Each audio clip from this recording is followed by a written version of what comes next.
Hello, I'm Pico the Sun, and today with me is a special guest. Arianne the cousin. And today we're going to talk about Clocheflame. Okay, so Ariane, the cousin, my cousin, is the founder of a beauty brand called Yeah. Cloche Clocheflame. Flame. For those who don't know, Ariane, what is Clocheflame? So Cloche Flame is an up-and-coming Filipino beauty brand. Independent pa lang kami. So startup pa lang. It's a very small brand. We've been operating for less than 2 years. So baby brand pa talaga siya.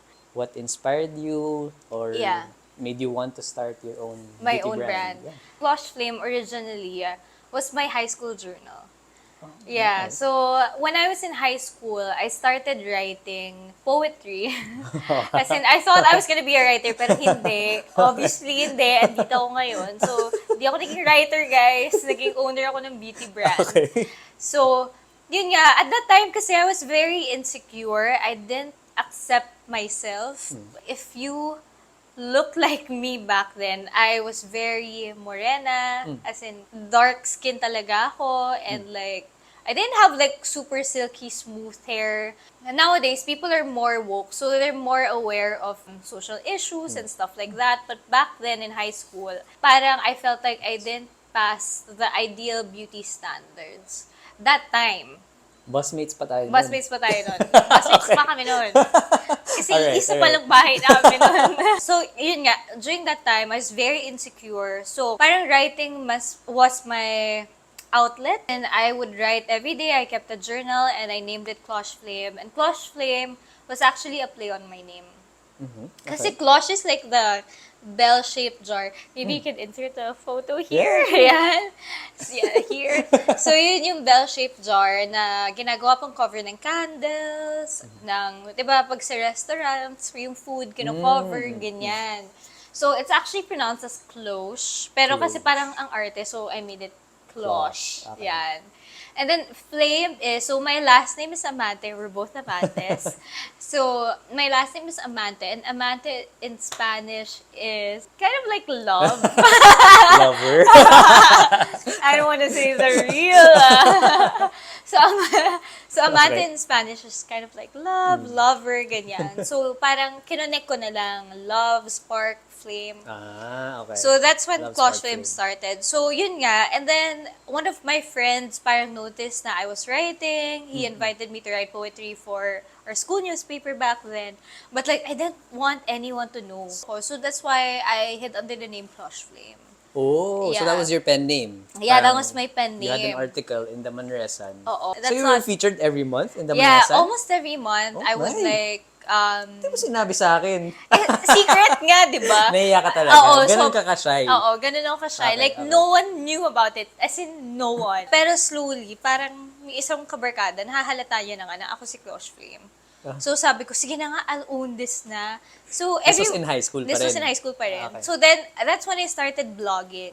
Ngayon kasi hindi na uso vlogging Totoo, may vlog ka? Yeah, it was called clocheflame.net. They can still go to that No, to I this deleted. day. I deleted that blog. There, I would write the songs I would listen to, the books I would read, beauty-related stuff. Clocheflame talaga was my safe space. It helped me to become more confident sa sarili ko without having the validation of other Yeah. people. Ganon. So this was more of like a private thing. Yeah. Not like something that you'd like other people to see Yeah. at that time. At that time. Pero eventually, naging blog siya and like, random strangers on the internet would read my blog na. So parang, Okay. we Why? ate here and Okay. then I listened to this song, I read When this was this? book.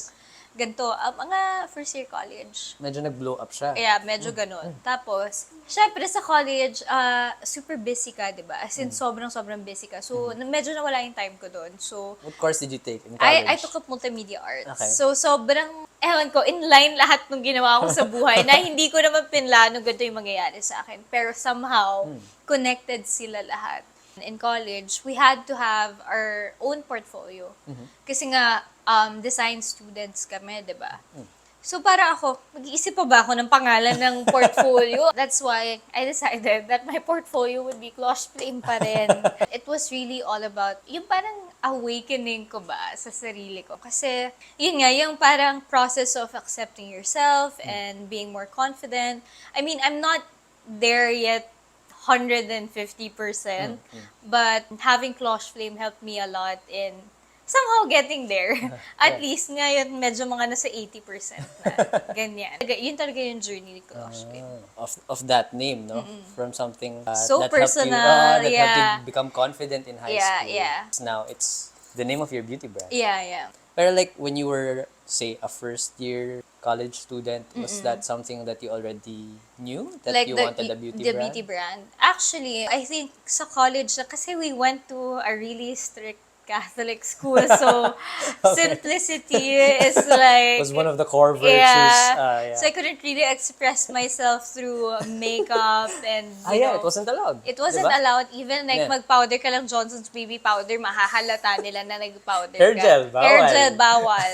So maraming bawal talaga in high Yeah. school. Medyo na-restrict ako in a way. And then when I became an art student, I'm like, I can be whoever I want to be. Like, I can finally be myself. Parang ganun Okay. yung na-feel ko in a way. Nung college, doon na talaga na parang, okay, I can go to class na may makeup ako. I could hide my features na ayoko, Okay. 'di ba? If I have blemishes, pwede ko naman i-conceal. If I feel bloated, pwede naman ako mag-contour. If I feel insecure about my nose, pwede ko naman din yan i-line-line. Tapos, automatic nose job na, 'di ba? Alright. So, ganun yung na-feel ko ng college. Pero, back then, we really didn't have any options locally. Kaya doon ako na-inspire to, I can do this. Like, kung, that time kasi, brands like, I don't know if you're familiar, but brands like Glossier, started popping out in the Okay. US. So sabi ko, kaya pala na maganda yung branding, maganda yung products, pero yung price point, reasonable. Yeah. So sabi ko, kaya pala yun. So sabi ko, ako dito na sobrang nagtitipid na I wouldn't eat just to like afford a MAC powder or like a NARS palette. 'Di ba? College student, di ka kakain para lang sa makeup. I mean, okay, it doesn't make sense now, but that was the case back then. And yun talaga yung parang nag-motivate sa akin na, you know, I could create a brand like this that would cater to the Filipinos. And I want to do that pag hindi na ako super insecure sa sarili ko. I want a brand to help you embrace your own features. Hindi siya i-change, but more of like enhance. Yeah, parang highlighting highlight what's lang, nice ganyan. about- Kaya nga, our tagline is, your beauty lights up. Kasi it's all about your beauty and not anyone else's. I mean, you don't have to follow other global beauty ideals kasi nandito ba tayo sa Pilipinas, di ba? And even people from other countries, may kanya-kanyang beauty yan. Kaya yun talaga yung naging inspiration ko to build Clocheflame. But when would you say, like, was the time na parang na-convince ka talaga na, like, I want to make a beauty brand? I think my entire experience in college. I knew it. Like, as in, I was really getting into makeup. Talagang gastos talaga ako sa makeup. As in, Christmas, birthday, lahat, makeup lang hinihingi ko. And sobrang nahihirapan ako to buy makeup dahil nga, wala nga options masyado locally. Meron man, pero it didn't speak to me more than like what the products they would sell. Gets mo? Kasi kailangan may branding may brand voice na will speak to you, di ba? On a deeper level. So, I didn't have that kind of connection to any local brands back then. Yun talaga yung parang nag-motivate sa akin na, I can do this. It's just a matter of time. So, yun. Yeah. Tama ba? This is something you built from scratch. Yeah. So what was it like to build your beauty brand from scratch? Talking to maybe your family members and telling them that this is what I want to do. Yeah. So, this was, I think, more challenging because we did Clocheflame during the pandemic. Right before the pandemic, I had to quit my current job back then. Kasi I was about to transfer to another job. Pero nga, the pandemic happened. Now, this new job couldn't accept me anymore kasi nga, di ba, nagle-lay off na, ganyan. True. And then, I was like, not doing anything for about 4 months. So, parang sabi ko, okay, at that time, I think I was 23. I mean, that's relatively young talaga. So you felt like you had the time. I had the time to, like, do whatever I want in a way. I know I'm speaking from, like, a privileged point of view because not everyone gets to have the luxury to do so, di ba? Woke. Okay. Tapos, pero, Disclaimer. So yeah, I acknowledge that naman, na parang may gano'n na nga, na kasi I didn't work for like 4 months, pero syempre, when you're, of course, I studied design, tapos, di ba, I also took up a short course in New York about design and management. So sabi ko, like, parang aanuhin ko to. Like, now is the time for me to do Yeah, something to na like apply talaga. what you Yeah, yeah, learned. yeah. Ganun. And I think for me, again, super right time, everything. As in, everything fell into place because like one of my best friends, Katrina Legado, she had to quit her corporate job rin kasi she was about to join a pageant. Pero, During the pandemic. so may training sila ganyan-ganyan. But like I kept on telling her about Clocheflame and she's my finance whiz. Math is not my Strong strongest. suit. Yeah. Okay. So like, sobrang timely lang na parang, okay, she offered na, oh, I can actually help. Like, do you want to partner up? Ganyan. Sabi ko, oh my God, thank you so much. Kasi talaga math, that's not my thing. As in, pang ganda lang. The joke lang. That's funny though. So at least with the finances, ganun, Yeah. the accounting, Oh, ganun, she as was in, there. like, right now, when I think about it, if I did it by myself, di ko kakayanin. And then, telling my parents have always been super supportive. So, telling them about my plans was super easy. Of course, my dad, at first, he was quite conservative in a way na parang, okay, I'm gonna help you with this, but like, you know, like having a business is not just about playing around. Yeah, yeah. Like, it's a serious thing. Yeah. We're talking about like money here, like capital, ganyan. Yeah. As in, may ganong talks talaga. Actually. Pero, in a way, I didn't feel naman na parang pinagdamot sa akin yung opportunity na yun. More of like, trying to teach me a lesson, pero hindi niya ako hinold back to like pursue my dreams. So that's why I'm super, super thankful na I'm surrounded by people who support me talaga. Parang yun nga yung one of the things I was curious about. Because like, the way I know Tito Ron, your dad. Yeah. Parang medyo business-minded nga rin si Tito. Yeah, And si yeah. Tita, actually. Yeah, Tita yeah. Marge. Because Yeah. my dad has always had like a business since graduating college. Like, he didn't have like a corporate background. Kasi ako may corporate background pa ako, di ba? So, siya talaga, for like all his life, he's been doing business. So, talagang he was very sa akin na hindi to madali. Yeah. Like, He had this reservations. yeah, ganun. like, kala mo ROI na agad, pero hindi, Yeah. ganyan. Pero sabi niya, if you're really serious about it, and if you really love what you're doing, then 101% niya naman ako sinuport. And Yeah. which he did. I mean, without my dad, I think, walang Clocheflame din ngayon. Yeah. Hi, Tito Hi. Ron. Shout out to you. Uy, Baka gusto mo umiyak. yun. Baka umiyak si Tito. Gusto mo yun. Oh, wait, I forgot to mention. My mom had like a beauty background. She was a sales director for a beauty distribution company. So, sobrang talagang patong-patong Yeah. lahat ng for me to have, to pave way for me to have Clocheflame. Sure. Talagang sobrang, feeling ko aligned lahat sa akin. So, more of like, sa operation side naman, yung mom ko, sobrang instrumental siya dun sa pagpapatakbo ng Clocheflame ngayon. Kasi again, ibang level na talaga pag pinag-uusapan na natin how can we distribute, Yeah, how we true. can market, how we can scale up, ganyan. You mentioned na si Kat. Yeah. Kat, and then your family. Are there other people that were instrumental in like helping build the brand of Clocheflame? So yun nga, again, si Kat, family ko, and of course, my fiancé. Who's just there? Yeah, he's just there.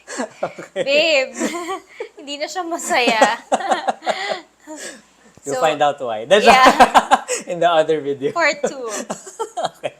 Sige. So, yun nga, I think my fiancé has been like, I always say, my rock with, iyak Iyak yan. ka. Iyak na siya.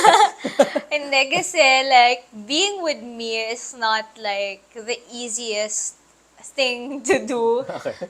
Kasi it's more of like, I do a lot of things. And if I do things this way, parang I want you to excel in this way. Parang ganun ako. Pero, Medyo type A. yeah. Type A personality. Yeah. Okay. And Gavin is like the complete opposite of me. He's super chill. Laid like, back, ganun. super laid back. Yeah. As in, almost hindi na siya nagagalit. Ganong level. So, parang he balances me out. And that's that's the thing that I need the most. Hindi ko kailangan ng more, dadagdag pa sa stress or like sa pagod ko. So I think he helped me a lot with like balancing me out, especially during the times na parang, ayoko na, parang ang hirap naman ito, ganito, ganyan.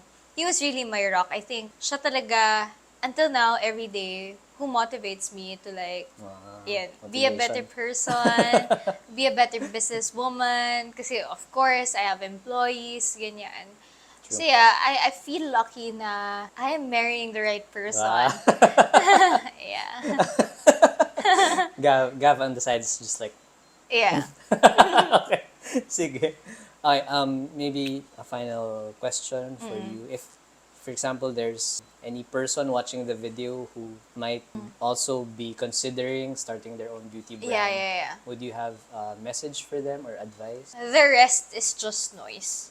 Okay, what does that mean? So parang do whatever you want, do your own thing. People are gonna say something about you. May masasabi at masasabi mga tao. Pero if you believe in yourself and if you bet on yourself, I think that's the best gift na mabibigay mo sa sarili mo. Always bet on yourself and don't listen to what other people would say. I mean, alam mo rin naman talaga kung sino yung parang tutulong sa'yo or like who's really there for you. So yeah, just do it. And if you're thinking of having a business, think twice. I'm kidding. Parang gaya kay Tito Ron din. No, really, if you're thinking of having a business, I mean, kailangan paniwalaan mo yung sarili mo at paniwalaan mo yung binibenta mo, di ba? Anything you'd like to promote? Yeah. Events coming up? Thank you for having me. Hello to our 161 subscribers. Hey guys. Thank you for having me. So Clocheflame will be having a bazaar in Rockwell, the Spectrum Bazaar on November 26th. So we'll see you guys there for your holiday shopping experience. And then don't forget to follow us across all socials at Clocheflame. Here.